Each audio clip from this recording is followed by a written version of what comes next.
അല്ലാഹുവിന്റെ ഖുർആൻ പറഞ്ഞു തരുമ്പോൾ എന്റെ പ്രിയമുള്ളവരെ അല്ല തന്നെയാ പറഞ്ഞത്. മനുഷ്യ നിന്നെ ഞാൻ പരീക്ഷിക്കാൻ സൃഷ്ടിച്ചതെന്ന് പറയുമ്പോ എന്റെ പ്രിയമുള്ളവരെ അല്ലാഹുവിന് ഇഷ്ടമില്ലാത്തത് കൊണ്ടല്ല നിനക്ക് കടം തന്നത്, നിനക്ക് രോഗം തന്നത്, നിന്റെ കച്ചവടം നഷ്ടത്തിലാക്കിയത്, നിന്നെ മക്കളെ മരിപ്പിച്ചത്, നിന്നെ ഇതുപോലെ ഒന്നിനു പുറകെ ഒന്നൊന്നായി ജീവിതത്തിലേക്ക് ദുരിതങ്ങൾ തരുന്നത് അല്ലാഹു നിന്നോട് ഇഷ്ടമില്ലാത്തത് കൊണ്ടല്ല, സ്നേഹമുള്ളത് കൊണ്ടാ.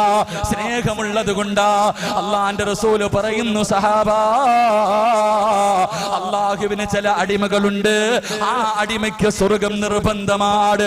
അല്ലാഹു പറയുന്നു, എനിക്ക് ചില അടിമകളുണ്ട്, ആ അടിമയ്ക്ക് സ്വർഗം നിർബന്ധമാ. 10-60 വർഷക്കാലം, 30, 40, 50 വർഷക്കാലം ആ മനുഷ്യൻ ജീവിക്കും. പക്ഷേ സ്വർഗത്തിൽ കടക്കാറുള്ള ഒരു നല്ല കാര്യവും ആ മനുഷ്യന് ചെയ്തിട്ടില്ല. അവസാനം സ്വർഗം കൊടുക്കാൻ